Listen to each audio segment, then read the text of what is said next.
Cruzando as Conversas. Oferecimento. Associação dos Oficiais da Brigada Militar. Defendendo quem protege você. E Colombo. Estruturas para eventos e também fretes e cargas. O Cruzando as Conversas está no ar aqui na RDC TV. Eu sou o Guilherme Macalossi. Você acompanha o nosso programa pelos canais 524 e 24 da Claro Net TV, nas principais praças do Rio Grande do Sul. Pelo canal 524, em mais 6 cidades, em que a RDC agora também se faz presente através do seu sinal. Em Cachoeira do Sul, Guaíba, Gramado, Canela, Torres. Você pode mandar a sua mensagem através das redes sociais, @RDCTV Digital. Nós estamos em todas as plataformas, no Facebook, no Twitter, no Instagram e no YouTube. Também pelo formato de podcast, você nos encontra no Spotify, no Google Podcast, em todos os agregadores. Cruzando as Conversas pode ser acompanhado também offline.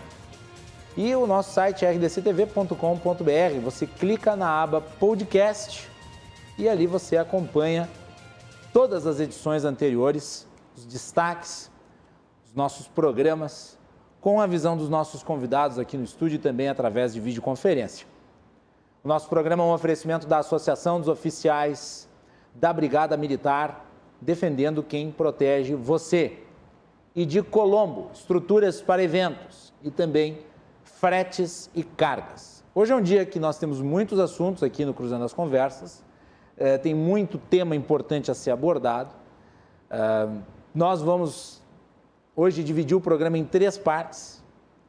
Nessa primeira nós vamos nos centrar na análise feita pela Anvisa em relação à vacina Sputnik V, produzida pelo Instituto Gamaleya, na Rússia, que aqui no Brasil tem como fornecedora a União Química Nacional. No segundo bloco, nós vamos falar sobre impostos sobre livros e armas. E no último bloco, nós teremos a participação do presidente da FAMURS, do Rio Grande do Sul, Maneco Hassen, comentando aí a mudança no mapa do distanciamento controlado, decretada pelo governador Eduardo Leite. Então, é muita coisa, né? E convido vocês a nos acompanharem. Eu vou abrir o programa falando sobre a Sputnik V. A Sputnik V, que é a vacina tuiteira. Ah, sim, no Brasil tem até vacina tuiteira. Vacina que lacra em rede social, com conta verificada. Ontem nós tivemos a deliberação da Anvisa em relação à Sputnik V e a decisão do órgão técnico foi por não autorizar a importação desse imunizante. Porque existem questões de ordem técnica, e depois a doutora Larissa Brussa Reis vai explicar estes pormenores, que não foram devidamente esclarecidas, que permanecem com um ponto de interrogação e que necessitam de esclarecimento, a bem da saúde pública. Todos nós, racionais, defendemos vacinação.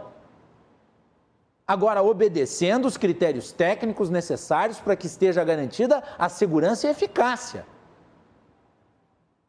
E quando elementos depõem contra a segurança e eficácia, é óbvio que não se pode autorizar a coisa.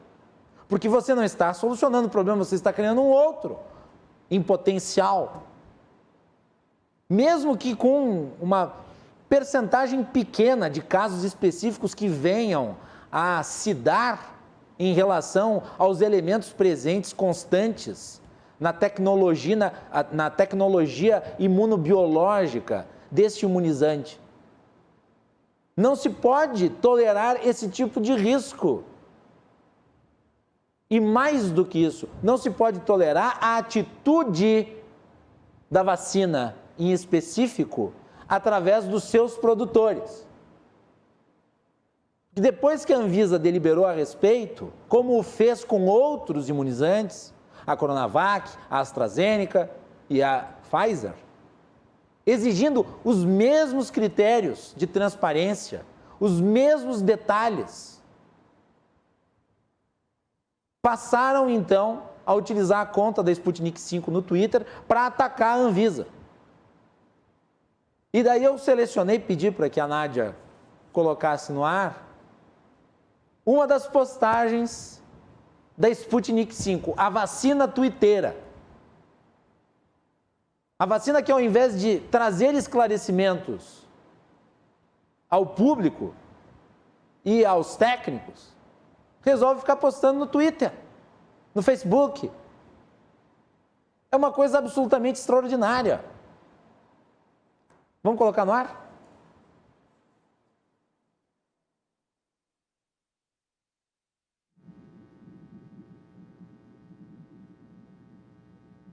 Temos a imagem? Tá aí. Para salvar vidas no Brasil, e seguindo as afirmações incorretas e enganosas da Anvisa oficial, estamos convidando a Anvisa para um debate público perante a comissão competente do Congresso do Brasil. Como vocês podem notar, é o perfil oficial da Sputnik V, gerenciado provavelmente por alguém da União Química Nacional. Vamos promover um debate. É o que eles querem. Pode voltar para mim. Não se trata de um debate. Se trata de ser transparente. Vocês querem o quê? Um circo? Uma plateia? Vai ter cheerleaders lá? Com pompons? Sputnik! Isso é patético. Isso é ridículo. É uma coisa absolutamente assintosa. Então, ao invés de trazer as informações que são necessárias para que se aprove, atribuindo à Anvisa, e vejam quem fez o exame técnico, não foi gente que foi escolhida pelo governo Bolsonaro, não, são os quadros técnicos da Anvisa. Há má vontade política, até o governador do Maranhão disse essa bobagem, uma tremenda bobagem. O que a Anvisa fez ontem foi apontar problemas e pedir esclarecimentos. Ao invés de ficar tuitando, o que a Sputnik tem que fazer é trazer os dados faltantes, para que daí se possa, tomara que sim, autorizar a importação, porque é o que todos nós queremos. Eu estava na torcida para que houvesse a autorização da Sputnik V. Né? E o pior de tudo, depois dessa postagem, ainda teve uma outra que eu não tive tempo de cortar, em que a Sputnik V falsificava informações sobre as outras vacinas. Quer dizer, além de não dar informações sobre ela, ela passa informações erradas sobre as outras. Ou seja, é uma vacina tuiteira e espalhadora de fake news. E daí, realmente, a credibilidade vai pro ralo. Vai pro ralo. Muito bem. Nossa convidada na abertura do programa para comentar sobre a aprovação, aliás, a reprovação da Sputnik V, a importação, é a doutora Larissa Brussa Reis, que é biotecnologista e também integrante da rede Análise Covid-19. Larissa, tudo bem? Bem-vinda, prazer recebê-la, boa noite. Boa noite, tudo bem? Prazer estar aqui com vocês hoje. Tudo Só bem? uma pequena correção, ainda não sou doutora, estou perto de defender minha tese aí, cerca de um mês, mas ainda não sou doutora oficialmente. Então tá perfeito. Obrigada. Feita a correção, então. Eu vou pedir para a nossa produção, se nós temos o vídeo da análise da Anvisa, para colocar no ar o trechinho da primeira parte da fala de um dos técnicos que fez a explanação ontem em relação à deliberação que foi procedida em relação à Sputnik V, e depois eu gostaria dos comentários da Larissa. Vamos botar no ar. Um resumo das deficiências de qualidade. Então, células em que os adenovírus são produzidos permitem a capacidade de replicação, que a capacidade de replicação seja readquirida, ou seja, o adenovírus que foi feito para não se replicar, o adenovírus que era para ser simplesmente um vetor, acaba sendo um problema porque se replica. E os dados que mostram que essa replicação pode trazer impacto são dados preocupantes. Estudo de caracterização inadequado, caracterização inadequada de impurezas e avaliação do controle de qualidade, estudos inadequados para embasamento das especificações, ausência de validação, qualificação de métodos de controle de qualidade, a necessidade de inclusão de testes de controle de qualidade mínimos para garantir a qualidade da vacina. Na eficácia e na segurança, estudos de biodistribuição, estudos clínicos adicionais, validade dos protocolos que foram utilizados. Tudo isso é um resumo das deficiências e das não conformidades que nós encontramos na nossa avaliação. E é por isso que a nossa conclusão é que a Gerência Geral de Medicamentos e Produtos Biológicos, com base nas informações apresentadas até o momento, com base nas informações que nós coletamos com outras agências reguladoras ou as informações que foram passadas para nós, com base nessas agências reguladoras, nós não recomendamos a importação da vacina Sputnik V. Esse daí, então, um dos técnicos da Anvisa. Larissa, para o público entender o que é este componente que a Anvisa está apontando como inadequado dentro das normas, que é o adenovírus com capacidade de replicação. Por favor. Certo. Então, assim, as vacinas elas têm diferentes estratégias e uma delas é a utilização de vetores virais, que nada do que utilizar essa capacidade que o vírus tem de infectar a célula, que já é uma capacidade natural, para levar a mensagem do novo coronavírus, que é um pedacinho, né, da proteína do novo coronavírus. Então, esse vetor, que é o adenovírus, ele vai levar a informação para que as nossas células produzam a proteína spike e o nosso sistema imunológico reconheça aquilo como não próprio e monte uma resposta imune. A partir daí, se espera que a pessoa esteja imunizada. Mas esses vetores que são utilizados nessas vacinas, é uma premissa básica que eles não tenham a capacidade de replicação.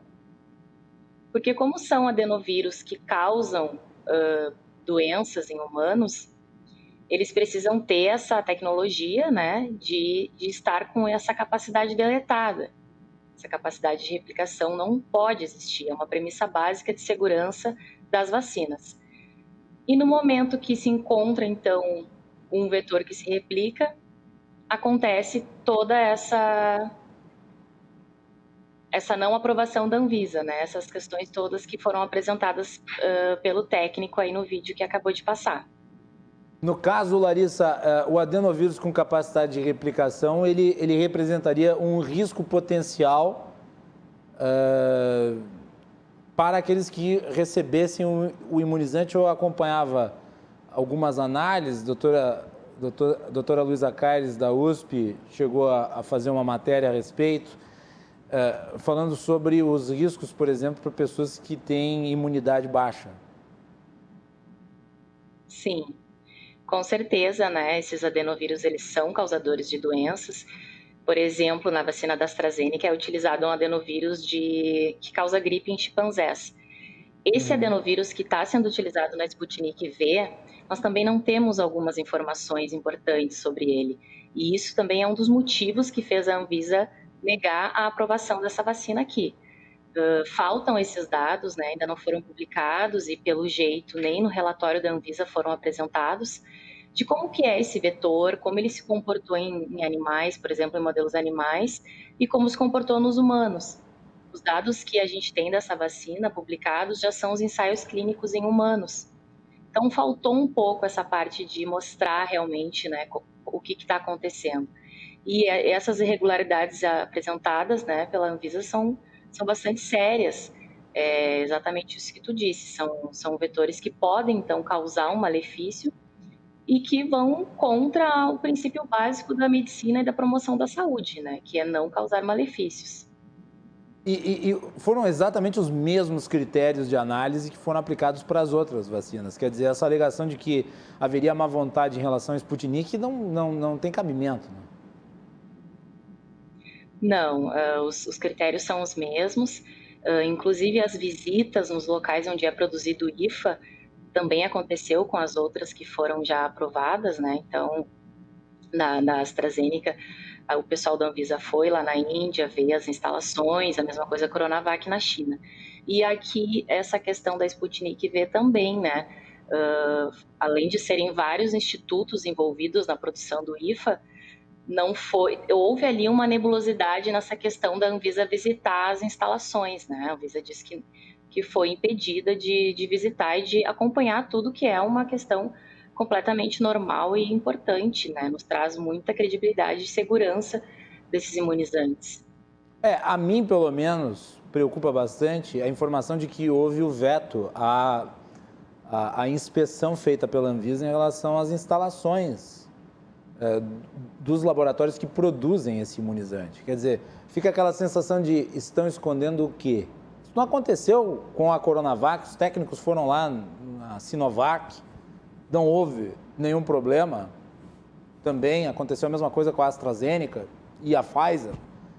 Aliás, a aprovação da vacina da Pfizer foi rapidíssima, ao contrário do que muitos estavam falando, né, de que poderia demorar e tal. A Anvisa foi muito célere, bastando para tanto que as informações fossem dadas. Exatamente. Eu acho que é bem por aí. A gente já conseguiu ver na prática como ocorre o sistema de aprovação de uma vacina, de uma nova vacina, e já vimos que depois que são entregues os dados e que ocorre toda a questão de verificação dos relatórios, não demora, né, como geralmente as pessoas dizem ou gostam de imaginar. O que demora realmente é toda essa questão, por que foram impedidos, a gente não sabe. Pode ser que tenha ocorrido um desencontro de agendas, embora não seja, né, esperado, afinal de contas eles estão indo lá para isso, mas a gente também não pode afirmar certas coisas porque ainda não sabemos, né? Agora o momento é esperar, confiar na Anvisa, que é um órgão regulamentador muito sério e que há muito tempo vem dando bons exemplos de confiabilidade de dados, de aprovação de fármacos, né, de novos medicamentos que chegam no país. E o momento agora cautela, aguardar, ver então se o Instituto Gamaleya vai propor esses dados, vai mostrar o que a Anvisa quer ver, né? E aí a gente aguardar pelo melhor desfecho possível. Mas sabendo que, por enquanto, né, nós não temos essa vacina no Brasil, não deve chegar, né? Ela vem sendo utilizada em outros países, inclusive eles têm alegado, não, porque isso significa que é adequada, é segura, é efetiva, mas aparentemente, pelo que vi, não há segurança em relação o que foi utilizado como base para a pesquisa que foi publicada no Lancet e a fabricação em massa fornecida para os países. Quer dizer, e a depender de como as coisas são, porque assim, eu vi no Twitter da vacina twitteira, não sei se agora o Instituto Gamaleya vai criar um TikTok para a Sputnik V, né? Talvez até, fica aqui a recomendação, criem, né? Eu vi que foi aprovada, por exemplo, em Bangladesh. Mas eu não sei qual que é a capacidade técnica de Bangladesh para fazer uma análise escorreita e transparente, né? Eu não sei qual que é a capacidade institucional deles de ter esse desprendimento, que no Brasil existe, porque a Anvisa é um órgão mais do que consolidado. Portanto, na minha avaliação, um órgão que tem um peso, inclusive internacional, de referência. E a depender do que se descobrir a partir disso, se as dúvidas não forem sanadas, pode ser um caso, inclusive, de preocupação internacional, porque ela já vem sendo utilizada em outros países, né?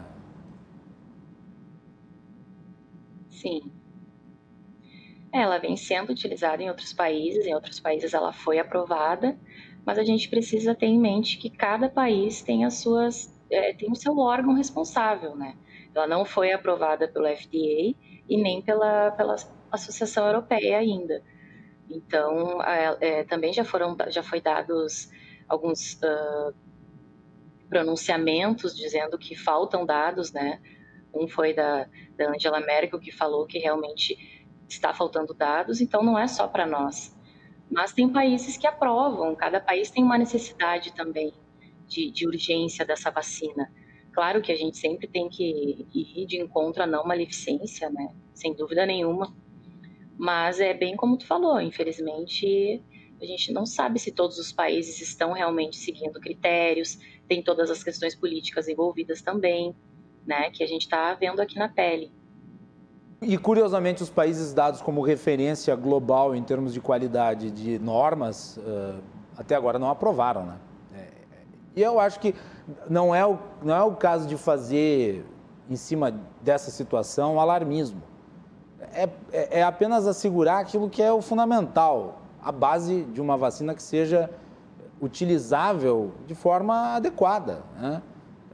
O que não houve subsídios para tanto até agora.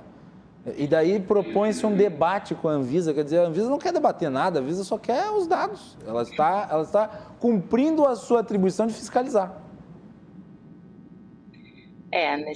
Nesse ponto não existe espaço para debate, né? É uma questão científica e é muito importante que essas questões venham à tona e estejam bem esclarecidas, né? Antes de a gente espalhar, imunizar as pessoas com essa vacina mesmo, né? A gente tem um exemplo aí que é bem contundente na história mundial, que é o exemplo da talidomida, que é um medicamento que foi utilizado por grávidas durante a gestação em diversos países e o FDA foi o único órgão que não aprovou, né? Então, tivemos aí várias vidas poupadas, digamos assim, né? Por essa questão de regulamentação séria. Depois foram ver vários problemas de teratogênese, que é a falta de membros, né, nos bebês, que acabavam nascendo com a focomelia, só o tronquinho, né? Isso foram vários bebês, né, que nasceram desse jeito na época, e aqui no Brasil foi uma questão bem emblemática, e ainda porque a talidomida também é usada para tratamento da hanseníase, que é muito endêmica no norte e nordeste. Nós temos pesquisadoras aqui no sul, que é a Fernanda Viana, que trabalha com essa parte de talidomida e entende bastante desse assunto, traz sempre à tona, e eu me lembrei, né, de fazer esse link, porque como é importante a gente realmente fiscalizar tudo que está sendo administrado na população e poder confiar, né, nesses órgãos que regulamentam isso.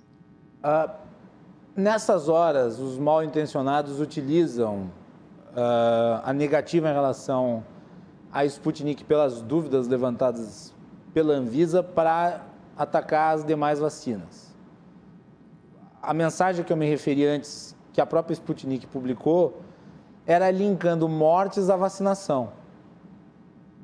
A Sputnik publicou isso, atribuindo mortes às vacinas da Pfizer e da AstraZeneca, que não há provas, né? Quer dizer, não existe evidências. É, portanto, uma fake news. E isso está sendo divulgado por uma vacina, pelo perfil oficial de uma vacina sob o beneplácito do Twitter, diga-se de passagem, que é um perfil verificado. Enfim. Larissa, o que tu pode dizer para o público em termos de acurácia e segurança das outras vacinas que estão sendo utilizadas? Mormente as duas principais, a Coronavac e a AstraZeneca, que é a Covid Shield, o nome que é menos conhecido, mas elas cumprem as normas de segurança que até agora não foram atendidas pela Sputnik, né? Sim, só para comentar um pouquinho ali o que tu falou do Twitter, realmente nos pega com bastante surpresa, né? É inadmissível isso de uma guerra, de ficar queimando uma vacina, né? Uma vacina ficar queimando a outra. Nos pegou bastante de surpresa esses tweets aí que recém saíram. Estamos aguardando, né, o posicionamento, de repente, não sei se pode ter sido invadido o perfil, a gente também não pode tirar essa hipótese, né? Ou alguém tomou ou alguém tomou muita vodka, né? Lá em Moscou e saiu tweetando depois da bebedeira. Pode continuar. Pois é. Em relação à segurança das vacinas, essa questão da não autorização da Anvisa para a Sputnik V até nos traz muita segurança e esperança, né, de que realmente, então, as vacinas aprovadas cumpriram uma série de critérios e são realmente seguras. E não há dúvidas disso, né, a gente já está tendo aí várias populações em diversas partes do mundo sendo vacinadas tanto com a Coronavac quanto com a AstraZeneca Oxford. e estamos vendo já em populações com a vacinação mais adiantada que os óbitos estão diminuindo, o número de casos graves está diminuindo, trazendo muita esperança, né? Muita felicidade para a gente ver a real efetividade dessas vacinas, né? Como elas estão se comportando no mundo real. E são plenamente seguras, quanto à segurança não há o que dizer. Surgem alguns ruídos e alguns rumores sobre problemas, né, como da AstraZeneca, que tem a questão dos efeitos de coagulação, dos eventos de coagulação. Mas o que acontece, né, pessoal? A gente sempre tem que ter em mente que quando as pessoas estão sendo vacinadas, são milhões de pessoas, e tudo acontece na vida daquelas pessoas, né? A gente tem um risco populacional de surgimento de coágulos sanguíneos e de trombose, que está aí. Então, só de viver, as mulheres, principalmente, que tomam anticoncepcional, por exemplo, estão aí com um risco bem elevado de ter esses problemas. Então, aí toma a vacina e já quer relacionar com isso, né? E aí todos os estudos, as campanhas de vacinação foram pausadas, né, com a AstraZeneca, quando surgiu essa questão, mas seguem investigando e já viram que não dá para atribuir exatamente essa questão, embora tenha entrado na bula, né, que pessoas assim que tenham um histórico, enfim, é uma questão bem séria e bem peculiar, né, que essa pessoa poderia, então, não tomar essa vacina da AstraZeneca e tomar a Coronavac. Mas para 99,9% da população, ela é uma vacina segura, e tanto a AstraZeneca quanto a Coronavac. Então, as pessoas podem ficar bem tranquilas e voltar para tomar a segunda dose, né? Que é agora um dos problemas que a gente está enfrentando, que é as pessoas voltarem para tomar a segunda dose, muita gente não está voltando. E temos também o problema da escassez de vacinas, né? Isso não tem como deixar de fora, é uma situação muito triste, muito difícil, que já temos relatos de pessoas que estão indo buscar a segunda dose e está em falta. Então, esperamos que essa situação se regularize aí nos próximos dias o mais rápido possível. Breves apontamentos aqui em relação à trombose, circulou aí a suspeita de que haveria uma ligação entre a vacina da AstraZeneca e casos de trombose identificados. A chance de você ter uma trombose depois de se contaminar com Covid é infinitamente maior do que a chance de você ter uma trombose se vacinando com a AstraZeneca, né, Larissa? Exatamente. Esqueci de falar esse dado. Só o risco populacional é bem maior, e também mulheres que tomam anticoncepcional é maior ainda, e ter Covid chega a ser 16, eu não sei exatamente o número agora de cabeça, vocês me desculpem, mas é assim, na casa dos milhões de vezes mais fácil ter trombose por Covid-19 do que ter pela vacina. Então, para vocês terem uma ideia, assim. Sim, esse tipo 6 de... casos e 300 milhões de vacinados. É uma vacina que tem sido utilizada em larga escala na Grã-Bretanha, por exemplo. Aliás, a própria, num ato que eu, inclusive, elogiei aqui no programa, a Angela Merkel, podendo se vacinar com Pfizer, com Moderna, com Johnson & Johnson, resolveu tomar a vacina da AstraZeneca na Alemanha, exatamente para combater a onda de desinformação que também existe mesmo no mundo desenvolvido. E é preciso combater as fake news que matam, porque fake news sobre vacina mata. Então é por isso que eu repito aqui a gravidade do teor das postagens aí desta conta verificada da vacina Sputnik V. Eu gostaria de uma palavra final sua, Larissa, sobre essa questão envolvendo a segunda dose. Mencionaste aí a escassez. Aliás, eu tenho que lembrar que não faz 2 semanas nós tivemos um ministro de Estado acusando os governadores de estocarem vacina. E agora fica claro que nunca houve estocagem de vacina. O que houve sempre é falta de vacina, escassez. Está tudo nas costas do Instituto Butantan. Ainda tem gente dizendo assim, viram só, agora o Dória não consegue produzir a vacina. Ora, é exatamente por isso que você não pode depender de uma só. Você tem que comprar várias, de vários fornecedores, para, de repente, dar um problema numa, você tem a outra. Não, a gente só tem a Coronavac, porque a Fiocruz não tem nem o contrato assinado com a AstraZeneca, que era para ter sido assinado ano passado. Aí deixaram para esse ano, ainda não foi assinado. Aí saiu uma reportagem na Folha de São Paulo, não há nem perspectiva de quando vai ser. Fora as outras, né? Aí compraram as doses da Pfizer para o segundo semestre. E 3 mil mortos hoje, nesta terça-feira. Enfim, segunda dose. Se atrasar, Larissa, para as pessoas que eventualmente precisam, qual é o prejuízo? Haverá?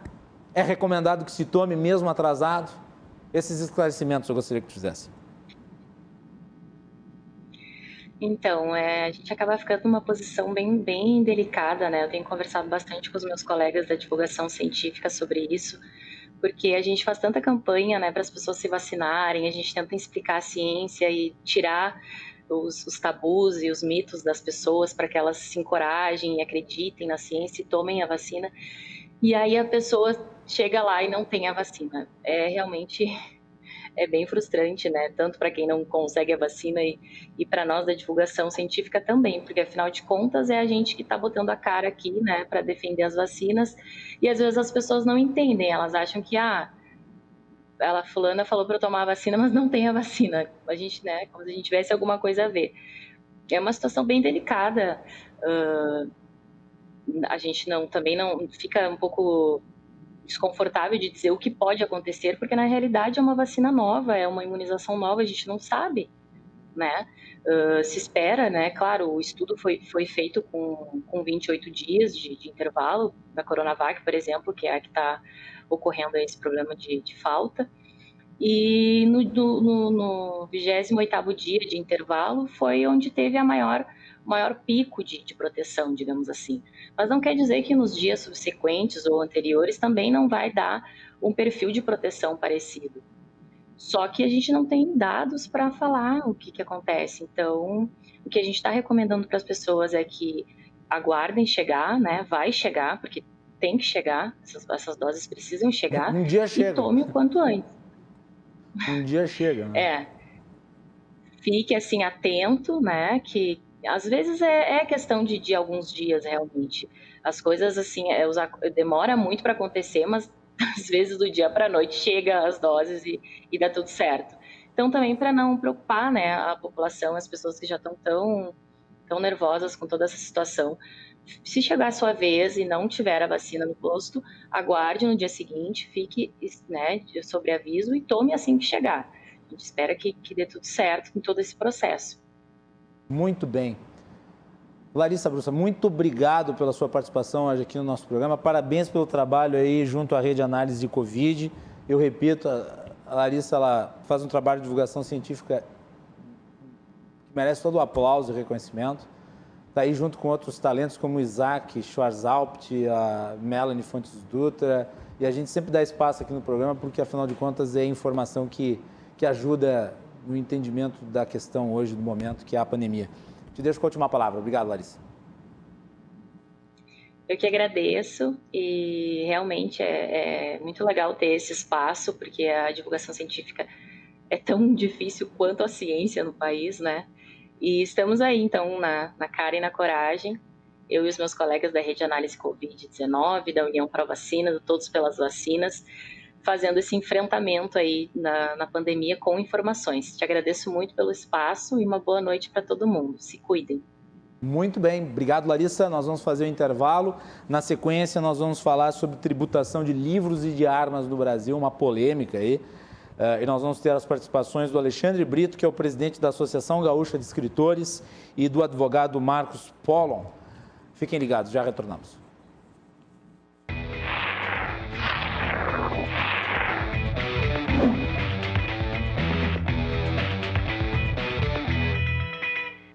Vamos juntos reduzir o número de suicídios? Então perceba os sinais.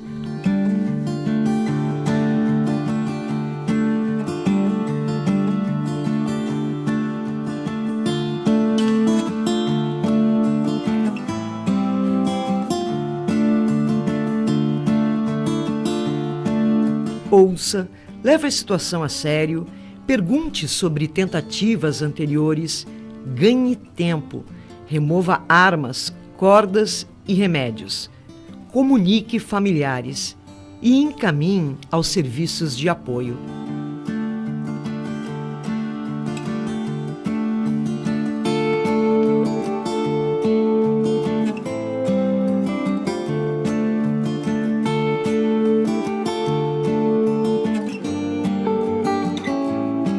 Azof BM, defendendo quem protege você. Há mais de um ano, nossa rotina mudou. A forma de estudar, o modo de consumir, até nosso ir e vir. Tudo mudou. As incertezas tomaram conta da rotina. Mas quem é brasileiro sabe que desistir não é uma opção. E o medo deu lugar ao cuidado. Cuidamos da saúde para cuidarmos da educação, da segurança, do trabalho. A pandemia mudou muita coisa, só não mudou o principal. Cuidar é vida. Uma campanha RDC TV. Afinal, o Rio Grande se conecta aqui. De segunda a sexta, as tuas tardes já tem programação. Portal RDC. A partir das 14h, Cláudio Andrade, Yasmin Luz e Melanie Rupental levam informação e bom humor até a sua casa. Notícias, entrevistas, bate-papo. Na tela da TV ou nas plataformas digitais da sua preferência. Nas tuas tardes, eu te convido a ficar conosco. Vem pro Portal.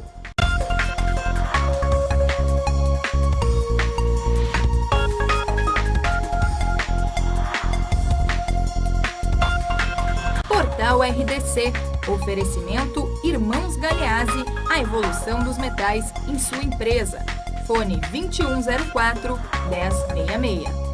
Coronavírus, o que você precisa saber e fazer. Ele é transmitido pela saliva, espirro, tosse ou aperto de mãos. Os sintomas mais comuns são febre e tosse ou dificuldade para respirar. Para se prevenir, lave bem as mãos com água e sabão ou use álcool em gel. Ao tossir ou espirrar, cubra nariz e boca com o braço e não com as mãos. Mantenha os ambientes ventilados, não compartilhe objetos de uso pessoal e evite aglomerações. Caso apresente os sintomas, procure um posto de saúde.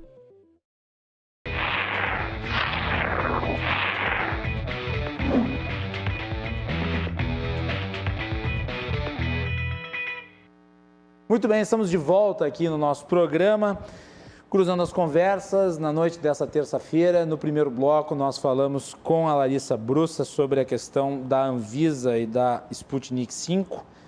Nesta parte do programa, nesta segunda parte, nós teríamos as participações do Alexandre Brito, que é o presidente da Associação Gaúcha dos Escritores, e também de Marcos Pollon, advogado, para falar sobre taxação de livros e de armas. Polêmicas aí que precisam do devido esclarecimento também.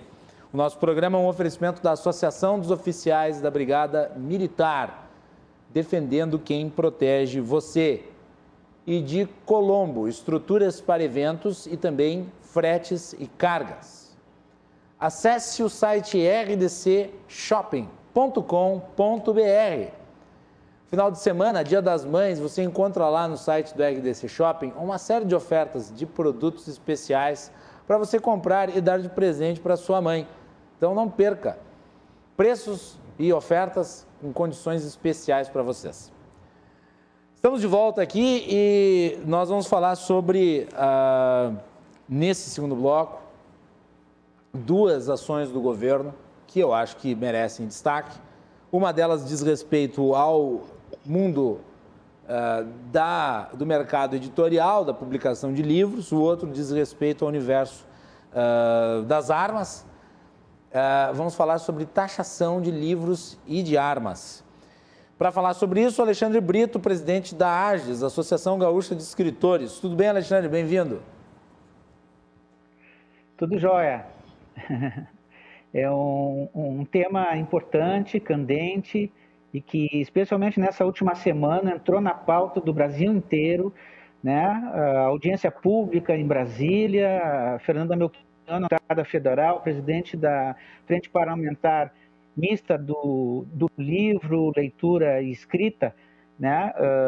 Chamou essa audiência pública importante e, enfim, tanto o livro quanto, né, a ideia, né, de liberação, né, da taxação de impostos das armas são temas que realmente precisamos discutir com muita seriedade e de forma técnica também. Muito bem. E também Marcos Pollon, advogado, Marcos, bem-vindo, prazer recebê-lo. Muito obrigado, eu agradeço a oportunidade de poder estar hoje aqui falando com vocês sobre esse tema que realmente, como disse o professor, merece uma abordagem técnica, né?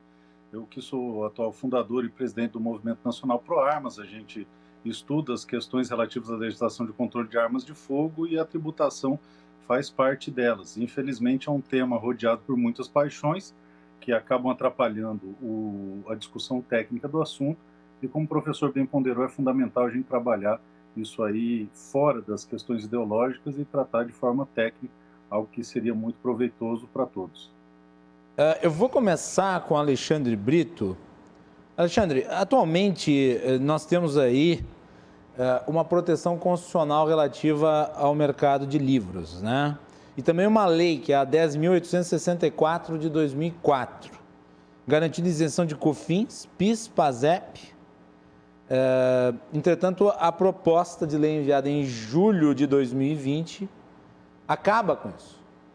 E a argumentação é de que se trata de um privilégio. É um privilégio? Bem, vamos historiar, né, a trajetória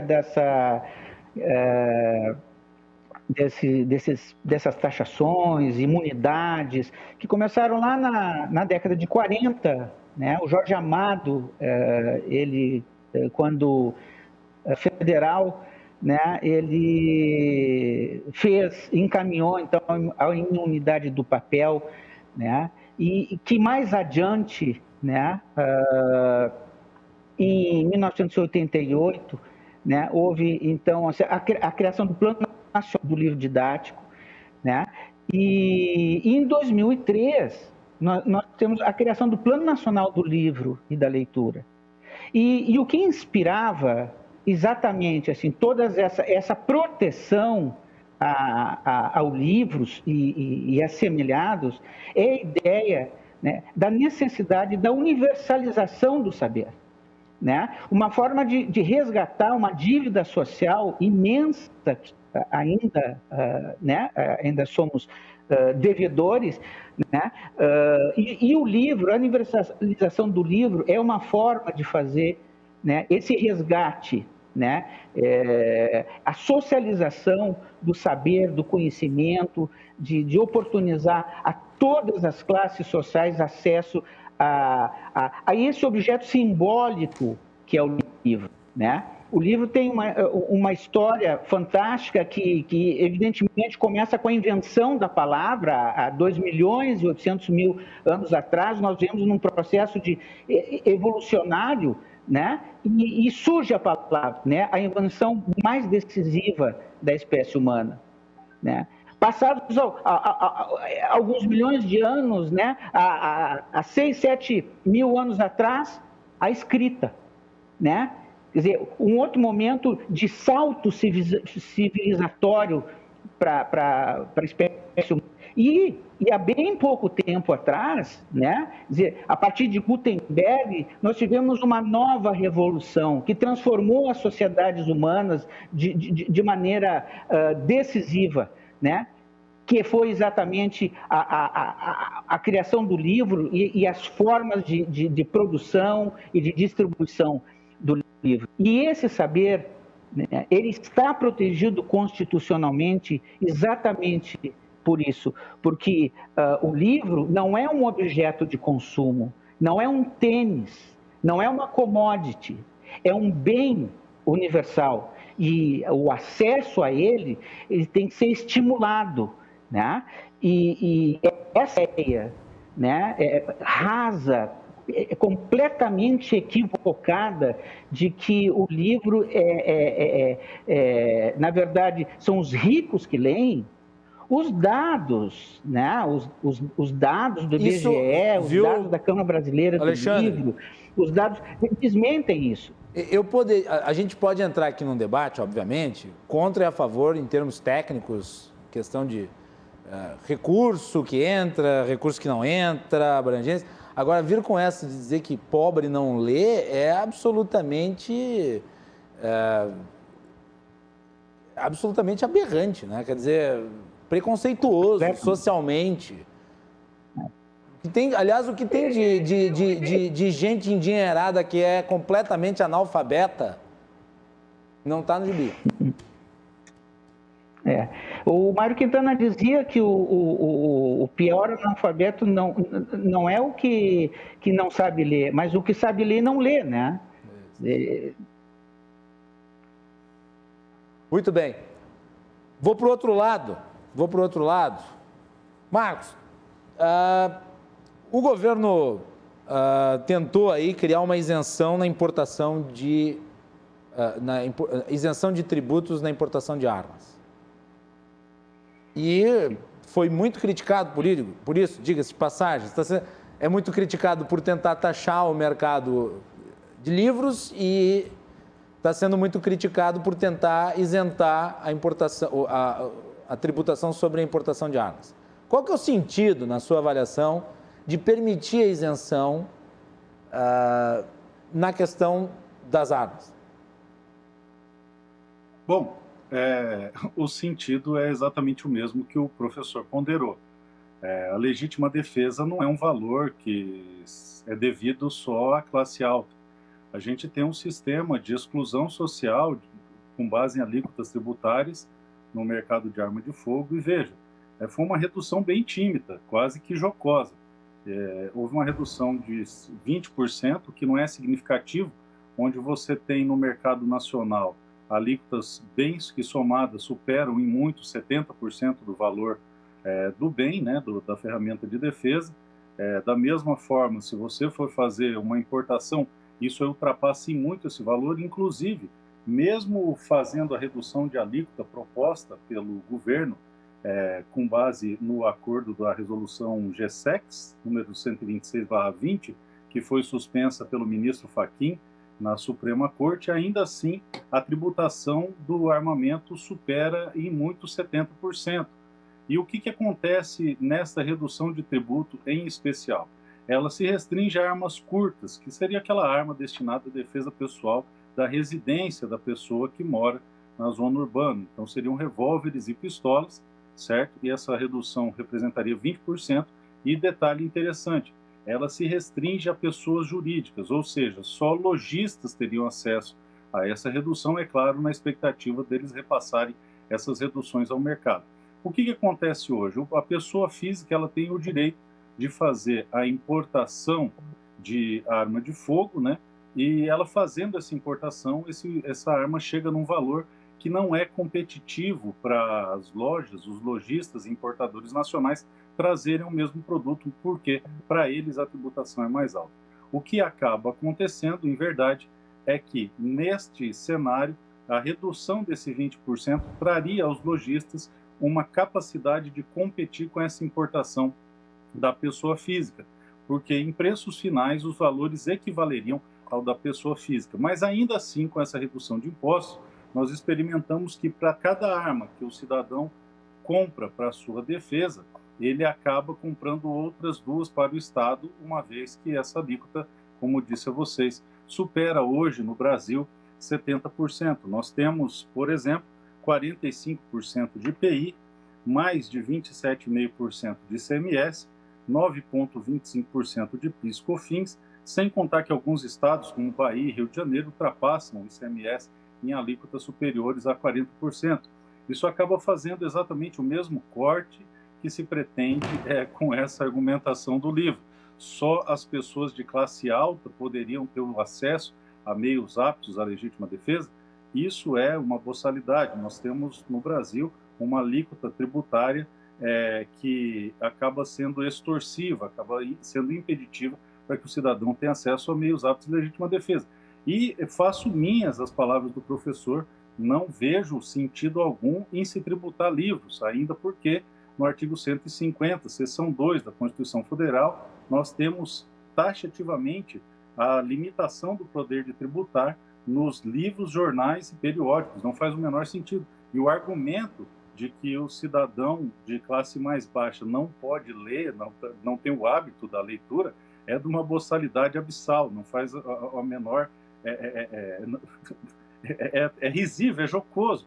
Veja, eu sou um bibliófilo, eu sou apaixonado por livros E eu não venho de família abastada, eu passei muita dificuldade para poder concluir. Aliás, eu também sou, viu, Marcos? E a compra de livros, inclusive, contribui para o meu estado de pobreza. Exatamente, somos dois.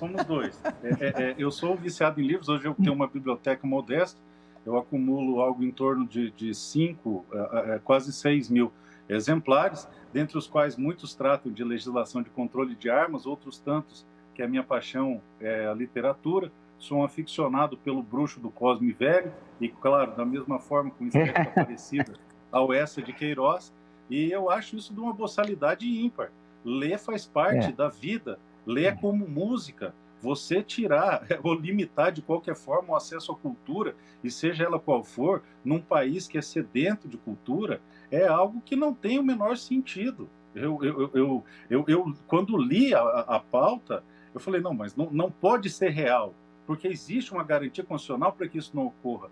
E parece uma pataquada, algo feito para não dar certo e para gerar polêmica. E repito, creio que em relação aos objetos de legítima defesa, que as pessoas denominam arma de fogo, que a gente pode chamar de arma de fogo, se for o caso, a restrição que a tributação faz, esse corte de impedir que o cidadão comum, o entregador de pizza, o gari, o lixeiro, a pessoa com uma condição menor, não tão abastada, não tem acesso, eu acho desumano, assim como também querer taxar livro. Acredito que deveria ter incentivo para que, e campanhas, várias existem, mas que houvesse um aporte de recurso para que os livros fossem distribuídos gratuitamente, especialmente a literatura clássica que o Brasil produziu, porque essa é a janela da alma, e pela janela da alma, pela literatura, você consegue transformar a vida das pessoas. São N os exemplos de pessoas que catavam livros, catadores de reciclados que catavam livros. Tem a história no Brasil de um juiz federal que conseguiu chegar à magistratura pegando livros reciclados, livros doados. Então, eu acho um crime qualquer coisa que limite tanto o acesso do cidadão à cultura quanto o acesso do cidadão à legítima defesa. São dois valores que não podem ser nivelados dessa forma, são dois valores que não podem ser tratados dessa forma. Creio que tanto a redução da taxação das armas como ferramenta de legítima defesa do cidadão, porque o cidadão tem sim o direito de defender a sua vida, a vida de sua família, deve ser mais acentuada, e que imaginar, ainda que no sonho mais insano, se taxar livro é algo que eu não consigo conceber no mundo racional. Peço desculpas. Eu vou fazer uma provocação a ambos, tá? E daí vocês ficam aí com a palavra para responder. É o seguinte, obviamente que tanto um quanto o outro vai defender a isenção porque consideram aquilo que estão colocando, a defesa, né, da isenção como algo relativo a uma questão fundamental da leitura ou da defesa pessoal. Mas daqui a pouco não seria um argumento válido para outros muitos setores em que existe inserção de impostos, como, por exemplo, agora nós estamos num momento de pandemia, não pode aí o setor da produção de fármacos dizer, bem, o que nós produzimos também é essencial, que são remédios, e o Brasil é o país que mais impõe tributos sobre medicações, não podem daqui a pouco operar para tentar também receber isenções no campo deles. Não pode ser, com base nesse argumento, uma verdadeira abertura de porteira para que todo mundo peça isenção tributária porque considera a sua atividade como essencial? Vai lá, Alexandre, me responda. Pois então, isso já existe, né? Em situações de emergência, o Estado ele pode arbitrar. O professor pode me corrigir se eu estiver errado, mas nessas situações pode arbitrar a redução de alíquotas para facilitar a compra, a aquisição de bens e medicações e tal. Mas a gente está falando de um mercado poderosíssimo, que é a indústria farmacêutica, né?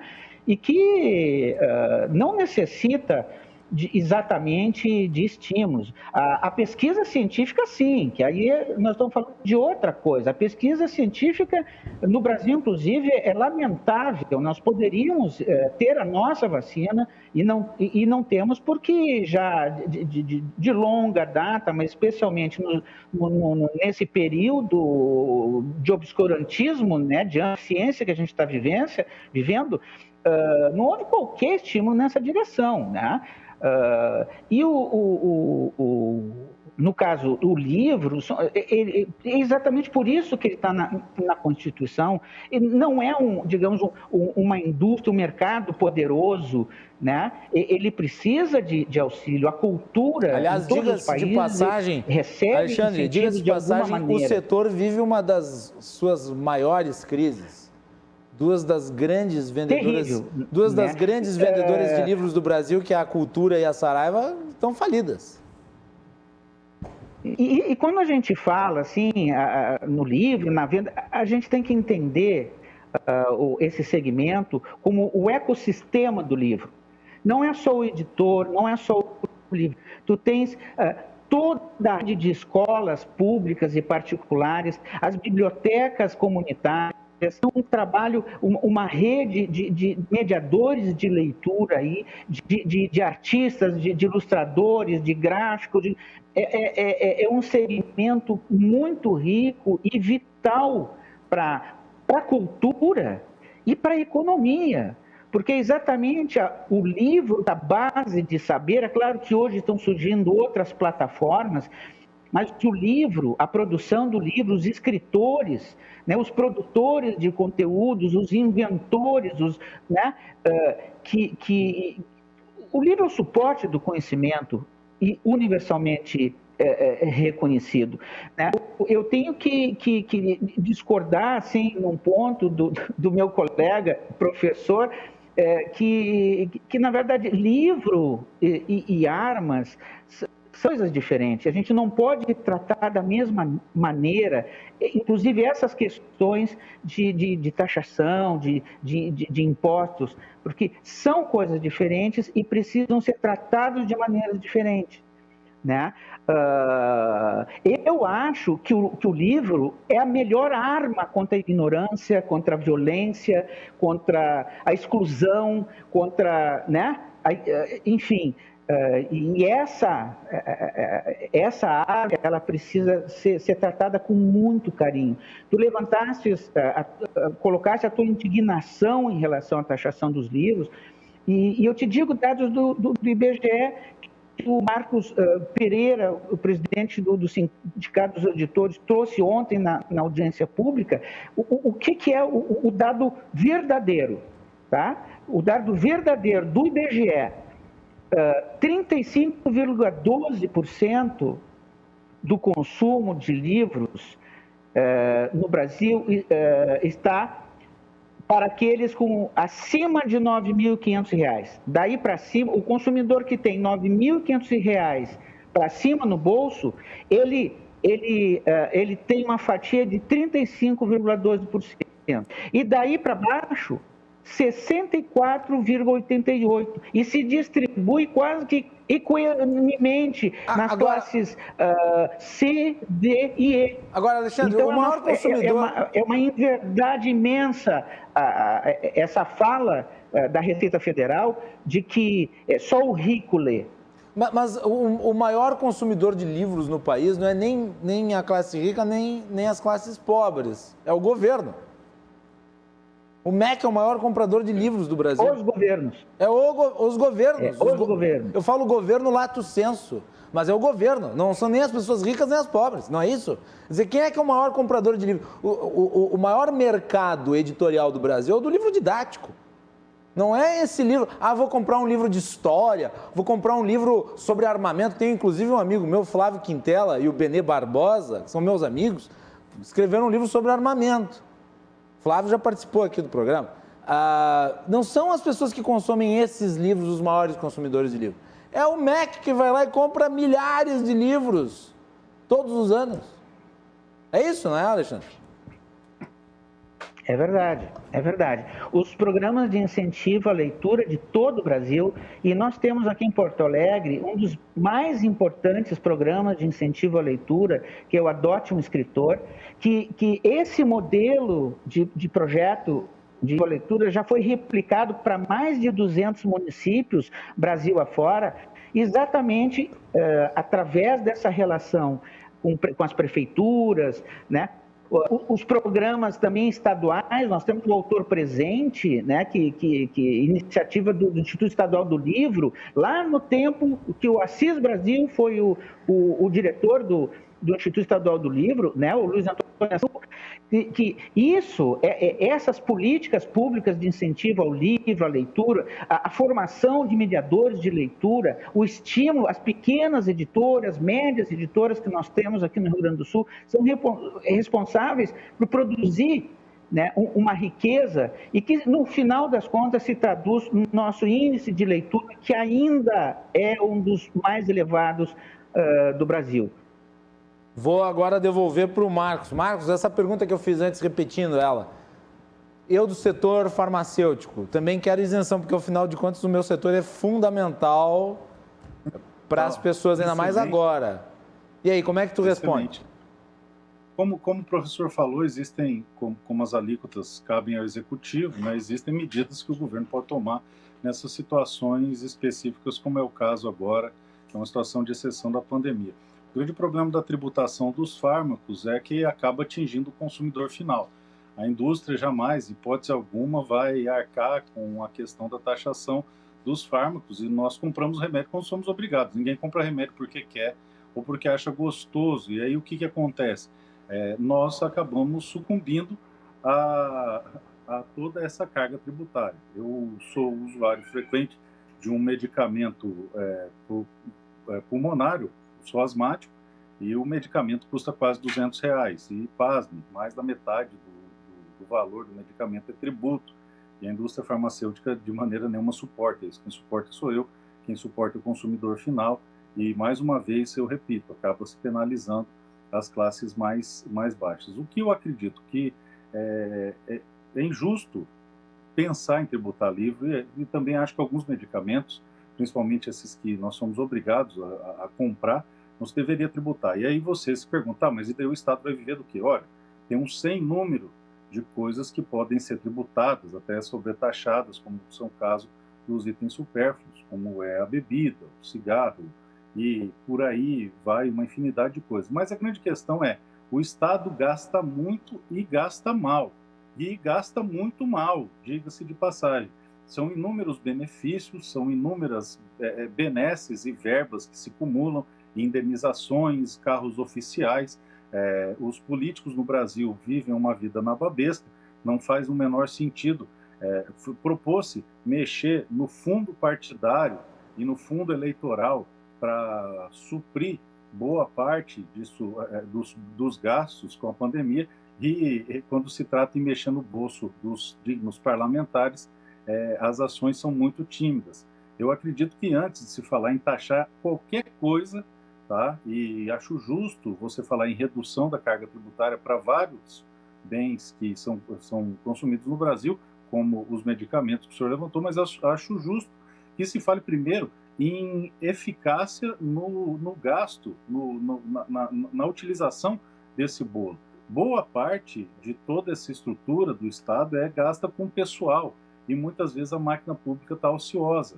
Muitas vezes você tem 3, 4, 5 servidores ali para fazer a mesma coisa e sem eficácia na realização desta função. E vou mais longe. Esse dinheiro poderia estar sendo empregado em pesquisa, como o professor falou, esse dinheiro poderia estar sendo empregado em programas sociais, que poderiam ser muito melhores empregados do que essa gastança desenfreada que a gente observa, e, na verdade, não se fala em otimização da utilização dos recursos. Só faltou dinheiro, acocha lá o contribuinte, enfia mais um imposto e acaba tornando a nossa vida no Brasil insuportável. Eu acho que não faz o menor sentido, principalmente na situação em que vivemos, em que nós somos obrigados a adquirir medicamentos para a gente tentar sobreviver numa situação pandêmica assustadora, que o Estado jogue nas nossas costas isso aí. E como disse o professor, os estados, né? Eu acredito que deveria haver uma isenção disso aí. E da mesma forma, reitero, creio que a arma de fogo deveria experimentar uma tributação justa. Veja, não estou equiparando... Quanto que é hoje a tributação sobre arma de fogo, Marcos? É alta, né? É absurdo, ela ultrapassa 80%, é praticamente uma 80%? Uma para ti e duas para o Estado. Então eu advogo uma tributação das armas de fogo justa, equânime, porque ao contrário do livro, eu acho que não tem que ter tributação nenhuma. Sou completamente a favor do que dispõe a nossa Constituição, que deve ser isento, porque veja, sem livro a sociedade morre, sem cultura a sociedade morre. E da mesma forma, não é justo que se tribute de forma exasperada a arma de fogo, porque você acaba fazendo um corte social onde só a classe alta vai poder assegurar o seu direito de legítima defesa. Posso fazer uma provocação, Marcos, que eu acho que é importante fazer? E daí tu fica livre para responder. Porque é o seguinte... Vamos lá. O intervalo entre a tentativa do governo de isentar tributos sobre a importação de armas e enviar essa ideia de se taxar livros foi muito curto.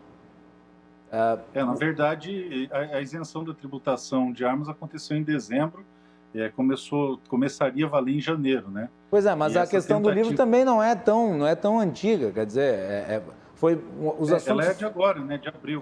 Os assuntos são próximos. Qual que é a tua visão sobre a crítica de muitos dizendo que isso foi uma escolha moral do governo? Porque alguns pode parecer que o governo quer taxar um setor, que é um setor considerado por muitos essencial, para desonerar um outro setor que não é, por estes, considerado essencial. Como é que fica, na tua visão, isso? A questão é a seguinte, nós temos duas questões aí. Se houvesse a isenção absoluta de alíquota da arma de fogo, então, a partir de agora, você vai comprar uma arma de fogo sem tributo. Então, aquela pistola para defesa que custa R$7.000, você vai pagar R$1.500, por exemplo, R$2.000, por exemplo. Então, tudo bem, seria algo realmente impactante. E na mesma senda, você subir a alíquota dos livros para 12 seria realmente impactante. Mas, na verdade, a gente não observa isso. Você vê um movimento de se aumentar a alíquota do livro, e eu já disse que sou contra, e reitero que sou contra, acho que não faz o menor sentido, nem que fosse 0,00 nada por cento, não faz sentido, mas da mesma forma é necessário buscar uma justiça tributária para a arma de fogo, porque não é crível que você pague quase o triplo do valor de um bem para poder adquiri-lo. E repito, qual que é o efeito prático disso aí? Você acaba excluindo que setores mais pobres da sociedade, pessoas menos abastadas, tenham acesso a uma ferramenta apta ao exercício da legítima defesa. O que eu acredito que seria o universo ideal? Que não houvesse qualquer tentativa de taxação de livro, que houvesse um incentivo fiscal a fármacos necessários nesse momento de crise e que a tributação da arma de fogo tivesse uma equiparação correta com bens de consumo normais, como, por exemplo, se tributa um carro, se tributa uma TV, se tributa uma geladeira, um fogão, qualquer outra coisa. Por quê? Porque não adianta nada a gente ter livro, ter várias campanhas que incentivem, que até forneçam os livros, se o sujeito não puder ler, porque morto não lê. Então, se você não puder defender sua vida, e aí nós estamos falando de direitos naturais, não te sobra muito direito para ter. E se você não tem direito à legítima defesa, não te sobra direito nenhum. E se você não tem acesso a meios aptos a exercer a legítima defesa, efetivamente você não tem direito nenhum. No primeiro ano de direito, a gente aprende que um direito sem uma defesa efetiva desse direito é direito nenhum, assim como uma proibição sem uma pena, congruente com aquela punição que vai intimidar o sujeito a cometer aquele delito, então não tem efeito nenhum. Da mesma forma, então, se você não assegura ao cidadão o direito à legítima defesa e o acesso a meios aptos à legítima defesa, você não assegura direito nenhum. Veja, o acesso à cultura é um direito natural, O acesso ao livro é um direito natural, assim como a vida é um direito natural. Poder proteger sua família é um direito natural. E dentre os direitos naturais, o principal deles é o direito à legítima defesa. Porque se você não defende seus direitos, eu repito, você não tem acesso a direito nenhum. E qual é o meio apto para repelir uma agressão injusta hoje em dia, diante da tecnologia em que vivemos? Foi muito bem. Na época em que o homem era pré-histórico, eram paus e pedras. Depois foram lâminas e evoluiu-se para as armas de fogo. Hoje as agressões injustas são perpetradas com armas de fogo. Então nada mais justo, nada mais correto, nada mais racional do que presumir que os meios aptos ao exercício da legítima defesa são as armas de fogo. Agora você cria taxas proibitivas e praticamente viabiliza um desarmamento por tributação, o que é extremamente injusto. Mais uma vez eu repito, não acho razoável uma isenção absoluta, embora eu acredite que a arma de fogo é um bem de primeira necessidade. Muito bem. Porém, o Estado tem que se manter, a gente tem que manter a estrutura estatal e creio que o livro deva continuar isento absolutamente de imposto. No entanto, é fundamental que se discuta com maturidade a tributação de armas, porque não faz sentido para cada equipamento de defesa que você adquirir, você ter que comprar mais 2 ou 3 para o Estado.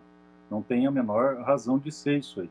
Mesmo porque as armas listas não têm impacto nenhum na criminalidade, ou no aumento da criminalidade. Então você estaria pagando pelo crime de pessoas que utilizam armas que entram no Brasil pelo tráfico, pelo mercado negro, e deixando o cidadão indefeso, o pai de família indefeso, a mãe solteira indefesa. Veja, uma mulher, por mais forte que ela seja, por mais robusta que ela seja, ela não consegue parar a agressão de um homem.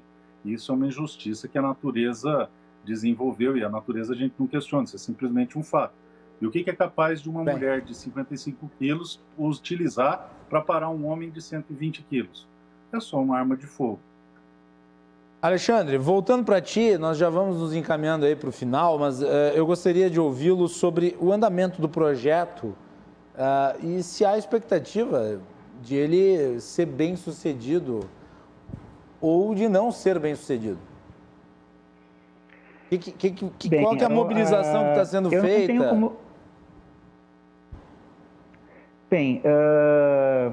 Como eu falei inicialmente, né, a audiência pública de ontem reuniu, né, representantes da sociedade civil, estava lá a Nacional de Bibliotecas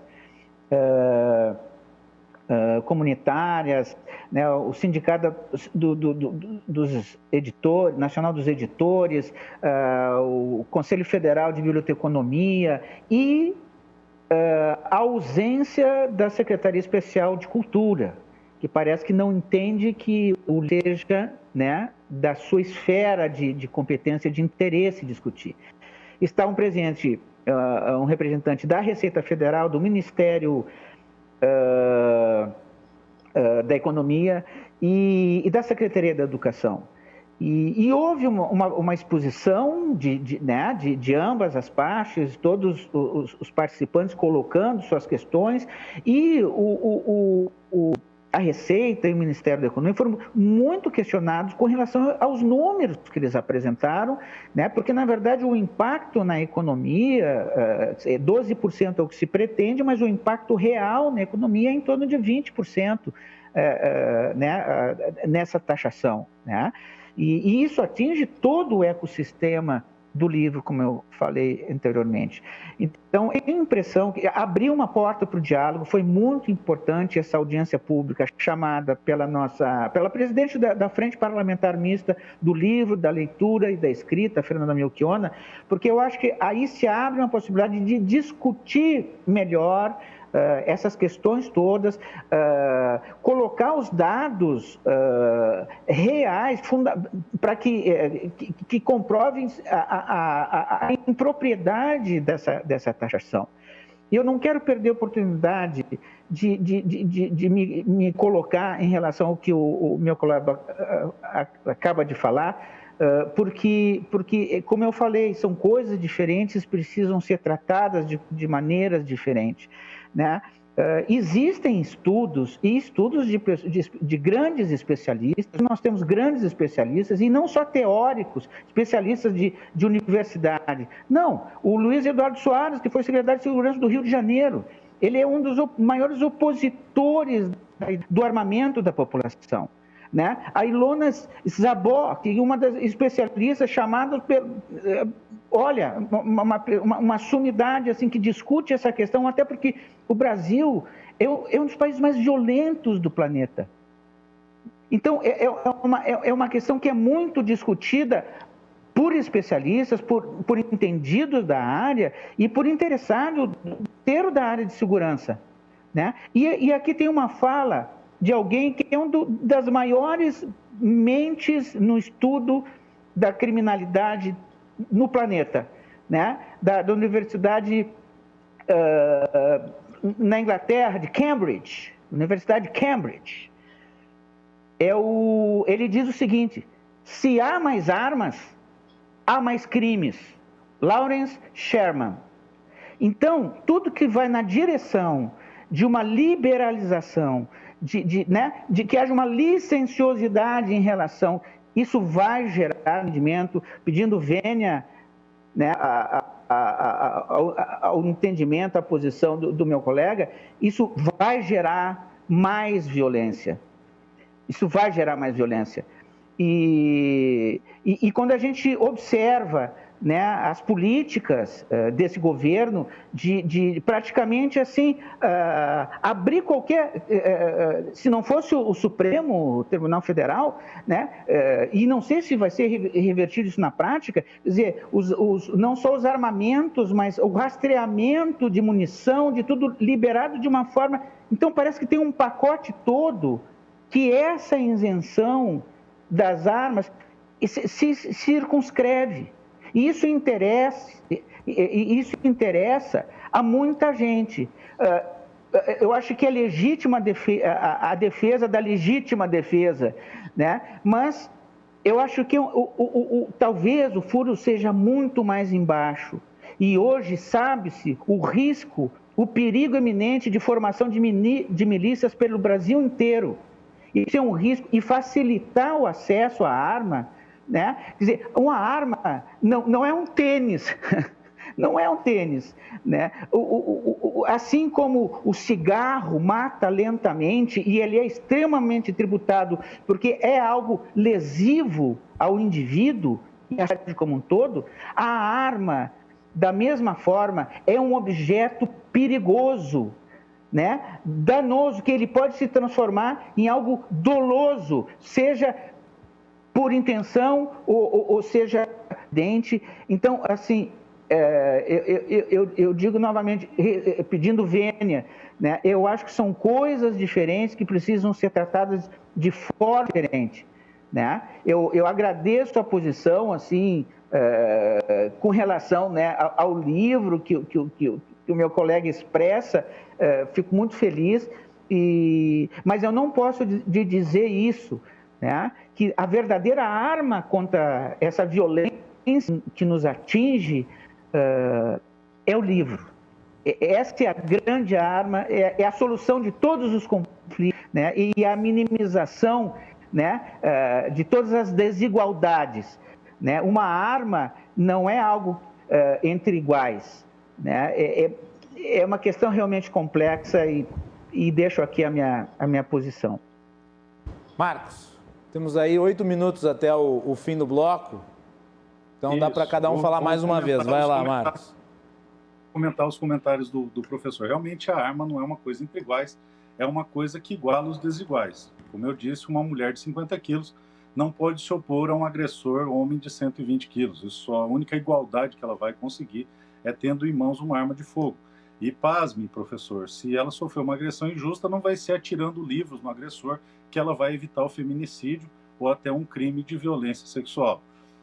Infelizmente, lamento dizer ao senhor que os especialistas que o senhor se funda mentiram para o senhor e mentiram muito. E fico muito feliz do senhor citar o exemplo do Rio de Janeiro.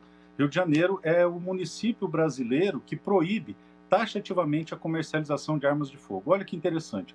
Um município onde é absolutamente proibido se comercializar toda e qualquer arma de fogo é o estado, é o município que mais concentra violência. Por quê? Porque a violência está nas armas ilegais, ela é cometida por criminosos, e criminosos não vão ao mercado lícito ter acesso às armas de fogo. Veja, O Rio de Janeiro registrou mais de 782 tiroteios no ano de 2019, dentre os quais nenhum foi com arma lícita. O Rio de Janeiro experimentou uma apreensão de armas de 2016 a 2019 da monta de 3.765, dentre as quais apenas 11 tinham origem lícita, e essas 11 foram apreendidas exclusivamente porque estavam com seus registros vencidos. No Brasil, morre mais gente com um saquinho de supermercado, sim, aquele saco plástico de supermercado, do que com arma de fogo de origem lícita.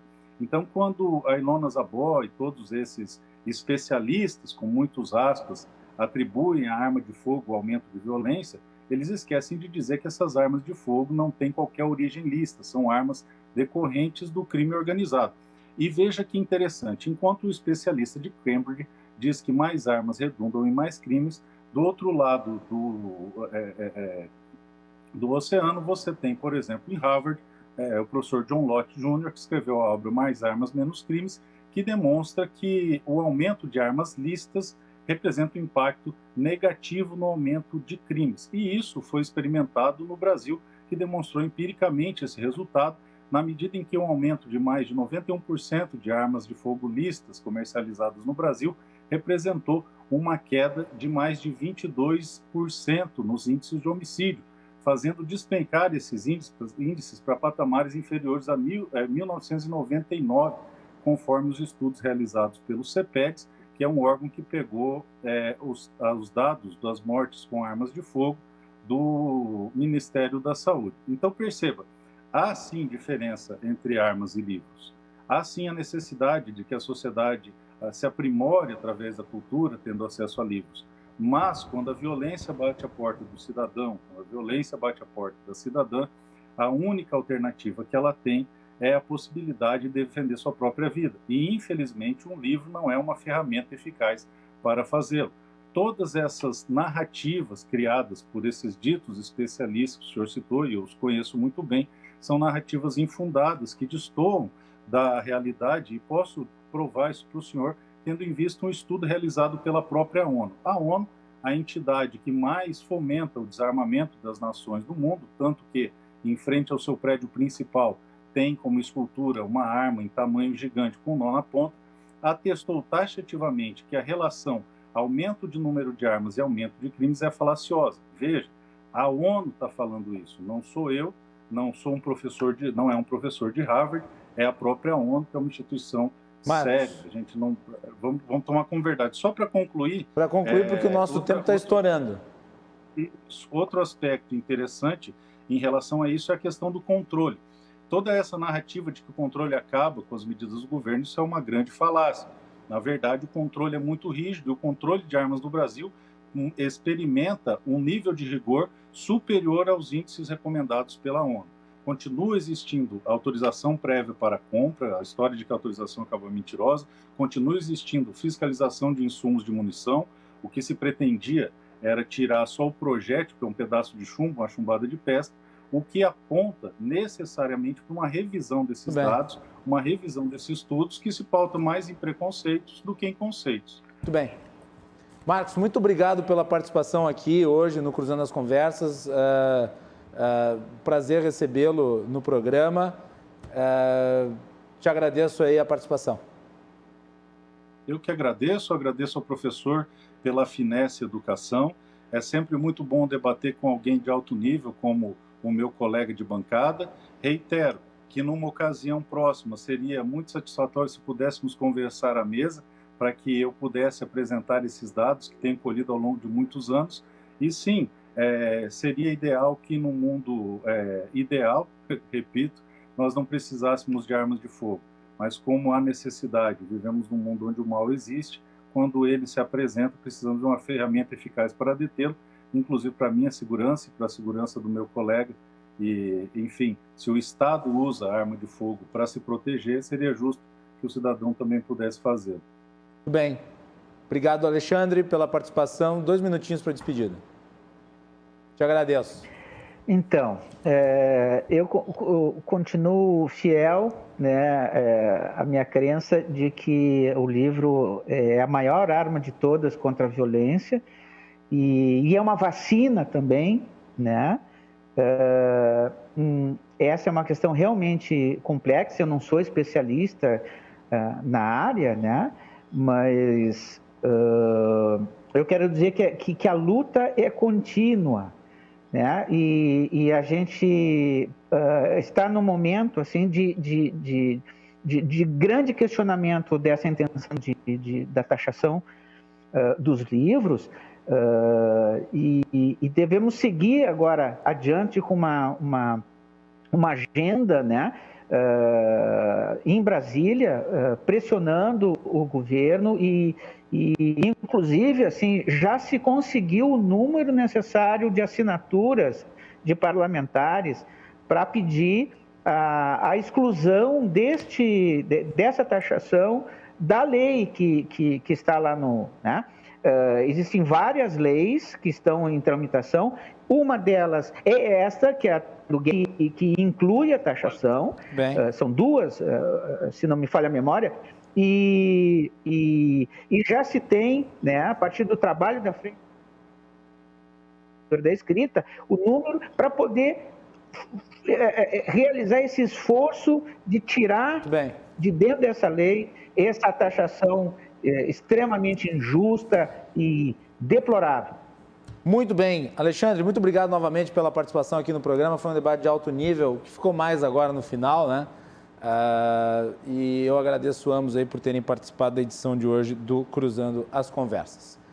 Vamos fazer um intervalo. Na volta nós temos o presidente da FAMURS, Maneco Hassen, para falar sobre a decisão do governo do estado de mudar a bandeira preta para bandeira vermelha. A FAMURS lançou uma nota dura contra a decisão do governador. Vamos para o intervalo.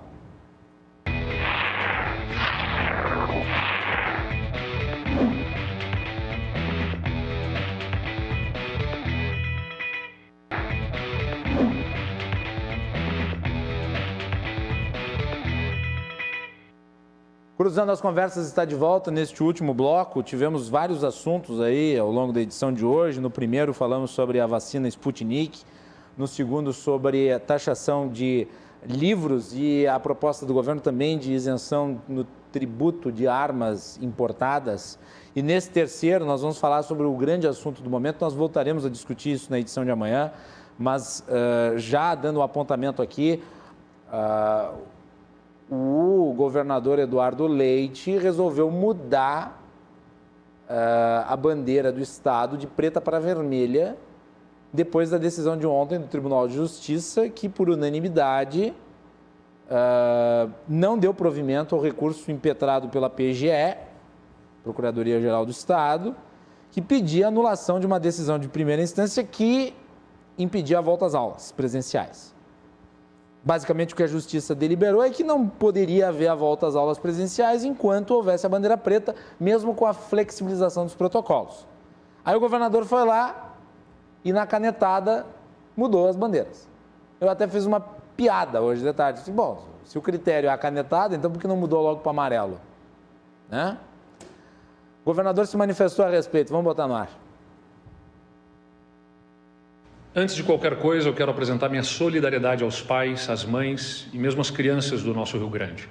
Eu não tenho filhos, mas eu tenho já uma longa vida dedicada a cuidar de gente, a cuidar das pessoas e muito especialmente em cuidar das crianças. Um dos grandes orgulhos que eu tenho na minha vida pública e que me faz perceber com clareza o poder transformador da política foi de ter colocado para reformar e ampliar todas as escolas de educação infantil quando eu fui prefeito em Pelotas, abrindo milhares de vagas em espaços muito qualificados para cuidar bem das crianças.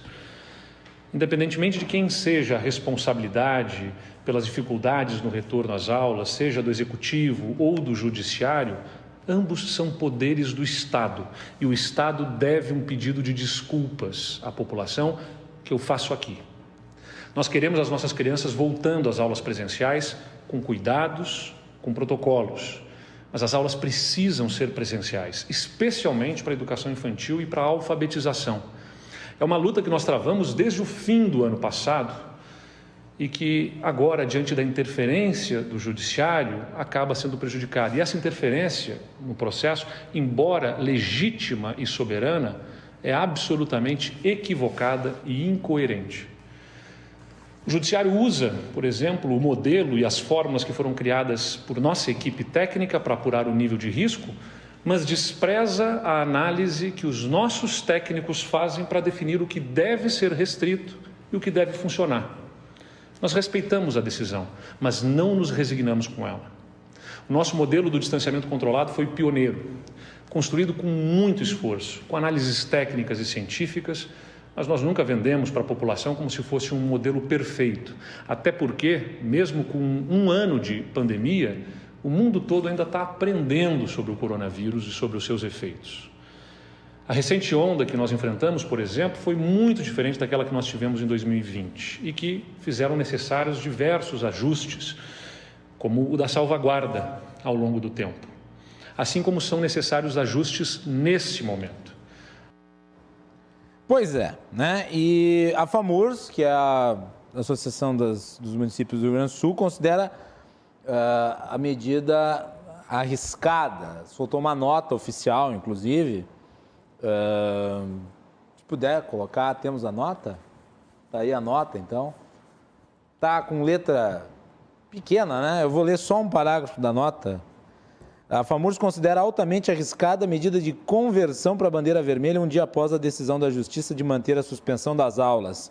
Não que os municípios e essa entidade não considerem que é o momento para se permitir o retorno às aulas, mas essa conduta expõe a fragilidade e o desgaste do modelo de distanciamento controlado. O presidente da FAMURS, Maneco Hassen, está conosco. Maneco, o governador decretou também o fim do modelo, né? Quer dizer, desmoralizou o modelo completamente. Porque, vamos lá, entre ontem e hoje, Maneco, não teve nenhuma alteração nos índices do Estado. E daí, de repente, de preta vai para vermelha? Eu repito a pergunta, por que não trocou, então, logo para amarela? Boa noite, Guilherme. É um prazer, mais uma vez, estar contigo. Acho que tu resumiu bem. E a única decisão acertada do governador nestas últimas semanas foi justamente encerrar o modelo de distanciamento controlado. Porque o modelo foi criado e vendido para toda a sociedade do Rio Grande do Sul como um modelo baseado em dados técnicos, em indicadores que faziam a previsão e a organização do Estado. E o que nós temos vendo nas últimas semanas é decisões absolutamente políticas e individuais do governador, sem qualquer critério técnico, e ontem foi hoje a gota d'água, né? Então, por isso a nossa manifestação, que o governador criou todo um estado de divergências no Rio Grande do Sul completamente desnecessário na última sexta-feira, porque o agravo que foi julgado segunda estava agendado para julgar hoje, e com as manobras que ele realizou, quis, na verdade, promover, né, uma ação que fizesse com que o judiciário fosse quase que enganado, né, para mudar a sua decisão. Aliás, um dos desembargadores deu um pito no governo, dizendo, ora, mas ano passado, sob bandeira vermelha, as escolas estavam fechadas, e agora sob bandeira preta quer reabrir, e aí? E faz sentido, quer dizer, pode-se criticar a eventual judicialização e a interferência do Poder Judiciário nas ações do Executivo e do Legislativo, eu sou um crítico disso, Maneco, mas está mais coerente o Judiciário do que o Executivo nesse caso. Neste momento, sim, independentemente do mérito das decisões. Porque, como nós dissemos, o governador, nas últimas semanas, nos últimos meses, tem sido beirando o autoritarismo, tomando decisões individuais, apresenta para a sociedade modificações semanais e, às vezes, até mais de uma vez por semana no modelo. A população não compreende mais, os prefeitos e prefeitas também não. E este alerta nós vínhamos fazendo para o governador nas reuniões, com toda a responsabilidade e transparência com que a gente tratou este processo ao longo do tempo. Mas acontece que ele se esgotou. E agora, ao transformar todo o Estado em bandeira vermelha, o governador anuncia um novo modelo. E aí nós fomos muito claros com o governador na reunião de hoje pela manhã. Se os municípios do Estado não ajudarem a construir este modelo, vai ficar difícil que a gente aplique ele na ponta. Porque é preciso que a gente divida as responsabilidades na medida em que toda vez que o governador sofre uma pressão, ele transfere a responsabilidade para os municípios. E os municípios acabam ficando com toda a carga ruim que esta pandemia acaba trazendo para todos nós em virtude das normas, né? Então, a nossa fala com o governador hoje foi nesse sentido. Nós podemos, queremos e devemos participar da construção do novo modelo, não apenas receber um pacote pronto para aplicar nos nossos municípios. Ele revogou, na prática, com essa decisão, o modelo, porque o condenou à completa desmoralização. Aí eu lhe pergunto, nós não estamos, Maneco, exatamente agora, hoje tivemos 3 mil mortos. Nós não estamos num limbo? Quer dizer, qual que é a referência agora? Qual que é a orientação? Nós vamos construir, nós vamos elaborar, nós vamos fazer uma reunião para marcar uma outra reunião, que é uma desgraça da vida pública brasileira. Nós vamos montar um comitê. Hoje no Brasil as pessoas, né, montam comitês para dizer que estão fazendo alguma coisa. E aí? Qual que é hoje a referência no estado do Rio Grande do Sul? E para quando esse tipo de buraco vai ser solucionado? E o que tu sugere, aliás, que poderia substituir o modelo que começou a perder força a partir da cogestão? Vamos ser verdadeiros? Começou a se tornar confuso a partir da cogestão, porque daí ficou aquele negócio do Chaves que eu falei aqui. O suco de groselha, que tem aparência de limão e tem gosto de tamarindo. A bandeira preta, que é vermelha e tem efeito de amarela. E aí? O que nós sugerimos para o governador, para este momento, a partir do anúncio que fez de suspensão do modelo, 10 dias de bandeira vermelha para a construção de um novo modelo, é que o novo modelo deve unificar novamente o Estado. E para isso, ele tem que ter a humildade de colocar na mesa todos os setores organizados do Rio Grande do Sul para debater o assunto de maneira transparente e clara, e independentemente da decisão tomada, que todos possam ter aquela decisão como uma medida de Estado, e não do governador, ou de prefeitos, ou de quem quer que seja.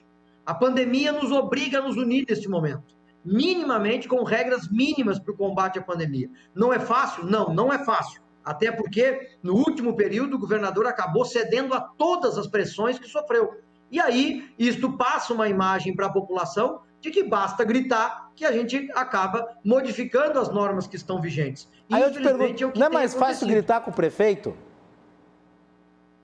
Sem dúvida. Não há dúvidas que é mais fácil gritar com prefeitos, né? Mas o governador, o problema é que ele ou transferia a responsabilidade para os prefeitos ou acabava mudando por livre e espontânea decisão dele, sem dialogar com ninguém, a partir de pressões que sofreu no último período.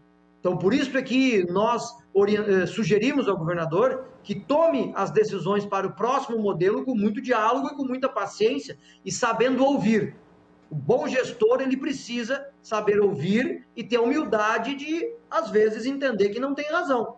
E parece que é o que o governador precisa fazer agora. Colocar a bola no centro, reorganizar, chamar as entidades, ouvir a todos e tomar uma decisão mais coletiva possível na proteção do nosso Estado, que, infelizmente, permanece com números elevados e as previsões da vacina são ruins, um número muito lento, muito pequeno, e as previsões dos técnicos é que o inverno tende a haver um novo crescimento de casos aqui no Estado.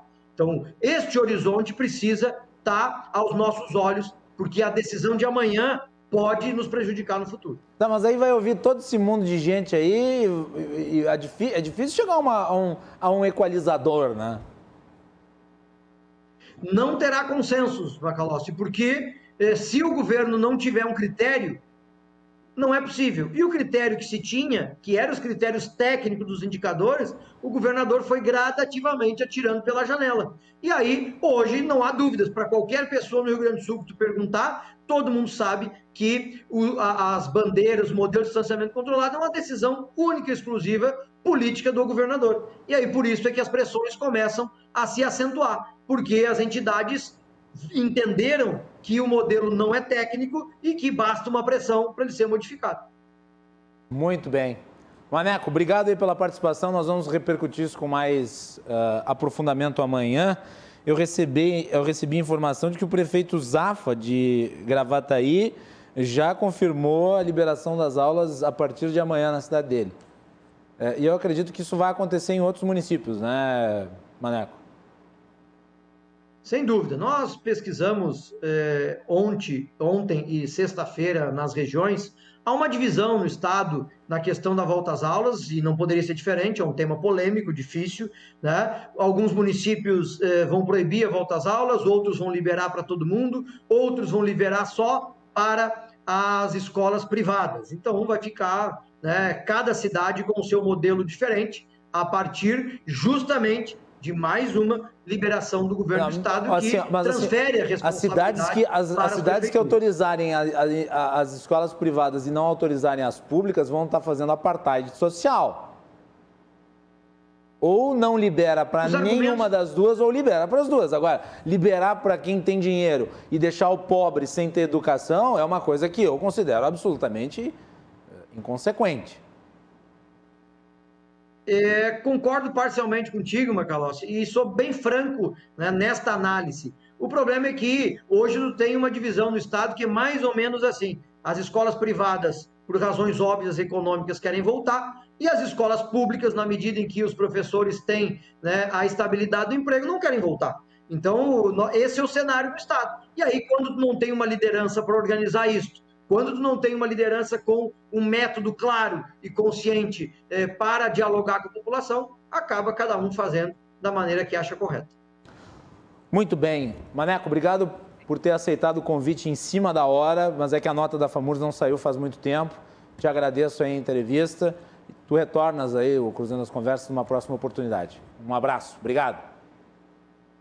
Grande abraço e uma boa semana para todos nós. Muito bem, Maneco Hassen, presidente da FAMURS, aqui falando no Cruzando as Conversas. Amanhã nós vamos repercutir a questão do distanciamento descontrolado, que não dá para falar em distanciamento controlado mais, né? Distanciamento descontrolado. Aqui no Rio Grande do Sul, e a mudança do mapa de vermelho, agora vermelho, depois de ter sido preto durante várias semanas, na base da canetada, né? O que eu não sei onde está na literatura científica isso, mas aparentemente é um novo capítulo da ciência, talvez. Não sei. Eureka! Nós vamos ficando por aqui. Agradecemos a todos pela audiência e até amanhã.